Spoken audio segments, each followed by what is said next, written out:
So kita akan mulakan dengan beberapa cerita dahulu tuan-tuan. Pertama tentang Nick Eileen. Untuk maklumat siapa yang tidak tahu, Nick Eileen adalah salah seorang peguam dari Kelantan, berasal dari Kelantan. Sekarang ini cuba mencabar 20 section di dalam enactment jenayah syariah Kelantan 2019 yang baru diluluskan pada 2019 dalam usaha untuk mencabar 20 section, bukan keseluruhan tetapi 20 section di dalam di dalam kanun tersebut, di dalam undang-undang tersebut. Tetapi saya akan buat satu video khas nak berbicarakan tentang section secara spesifik, tapi ini kita tengok secara umum dahulu dan apa sebenarnya posisi kita sebagai umat Islam yang kita kena faham. Baik. Hak PAS nak berhimpun tapi jangan manipulasi fakta, Nick Eileen. Peguam Nick Eileen Zurinah Abdul Rashid tampil memberi maklum balasnya sunsulan rancangan PAS menganjurkan demonstrasi membantah petisyen Mahkamah Syariah 20 peruntukan yang dianggap mencabar enakmun Kanun Syariah 1 Kelantan 2019 yang difailkannya. Dia kata sesiapa boleh menganjurkan perhimpunan asalkan mengikut garis panduan. Kata Nick Eileen perkara itu merupakan hak individu. Mereka berhimpun, silakan. Pada 25 Mei lalu, Nick Eileen bersama anaknya, Tengku Yasmin Natasha Tengku Abdul Rahman telah memfailkan petisyen bagi menyemak semula 20 peruntukan kesalahan dalam enactment tersebut terhadap Kerajaan Kelantan dan pendengaran kes tersebut telah dibuat pada 17 Ogos lalu dan dia akan sambung pada 20 hari bulan November ini. Sebelum ini, Timbalan Presiden PAS, Tuan Ibrahim Tuan Man, 8 November berkata PN akan menganjurkan siri perhimpunan bagi membantah petisyen terbabit. Sekiranya Mahkamah membenarkan petisyen itu, Tuan Ibrahim berkata implikasi kes berkenaan akan memberi kesan yang besar terhadap bidang kuasa Mahkamah Syariah. Namun Nick Eileen menafikan pihaknya mahu mencabar sistem undang-undang Islam, menjelaskan tujuan petisyen semata-mata tanggungjawabnya sebagai pengamal undang-undang. Baik. Apa yang cuba nak ditunjulkan oleh PAS sebenarnya, dia nak buat perhimpunan lah, dia kata ini mencabar undang-undang Islam sebenarnya.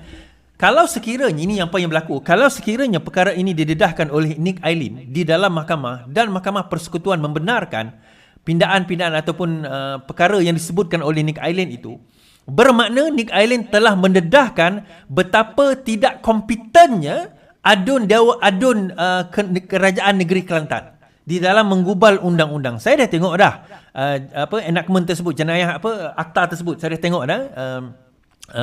Dan tuan-tuan boleh download sendiri berkenaan dengan akta tersebut. Tuan-tuan boleh tengok dan tuan-tuan boleh baca. Kalau tuan-tuan ada background undang-undang pun, tuan-tuan dan puan-puan boleh nampak sebenarnya apa yang cuba disebut oleh Nick Eileen. Tetapi saya nak buat begini secara umum lah dulu tuan-tuan.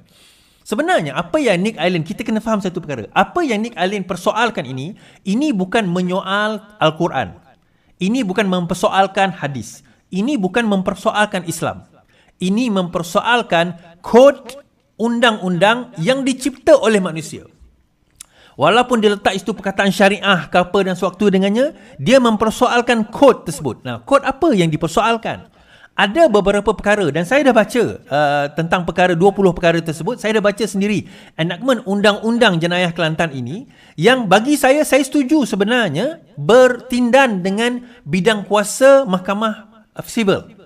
Bertindan dengan bidang kuasa Mahkamah Sivil dan sebenarnya bila pertindanan tersebut berlaku menurut perlembagaan, sekiranya ada sesuatu bercanggah dengan perlembagaan, maka perlembagaan perlu didahului. Dan kita kena faham bidang kuasa negeri tercatat dan juga persekutuan tercatat di dalam jadual ke-9 perlembagaan. Di mana dalam list kedua, senarai kedua, itu adalah senarai negeri. Maksudnya perkara-perkara di bawah bidang kuasa negeri. Dan juga perkara-perkara senarai 1 di bawah bidang kuasa persekutuan. Kemudian senarai 3, concurrent list, di mana kedua-duanya mempunyai bidang kuasa. Tetapi kalau kita tengok, di situlah pertikaian berlaku. Poin saya begini tuan-tuan. Mempertikaikan perkara ini bukan mempertikaikan Islam, bukan mempertikaikan Al-Quran, bukan mempertikaikan hadis. Imam Malik pernah berkata, kata-kata sesiapa itu boleh kita setuju, boleh kita tak setuju, melainkan kata-kata Rasulullah SAW. Poin itu kat situ.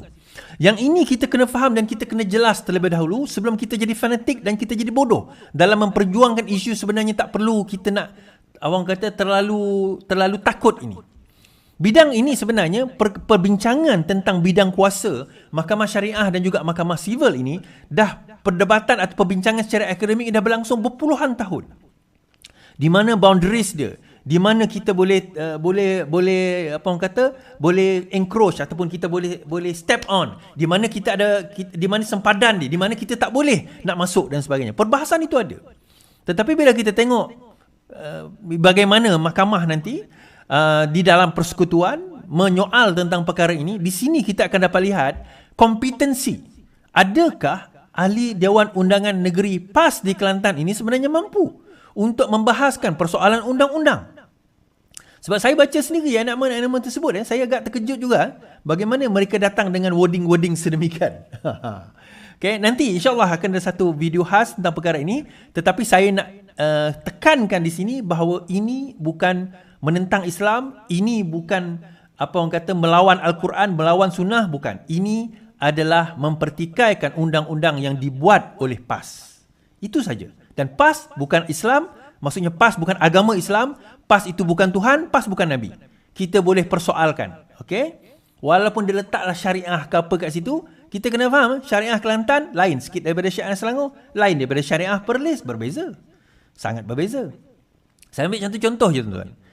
Bezanya, ambil contoh-contoh, memberi nama, menamakan anak luar nikah.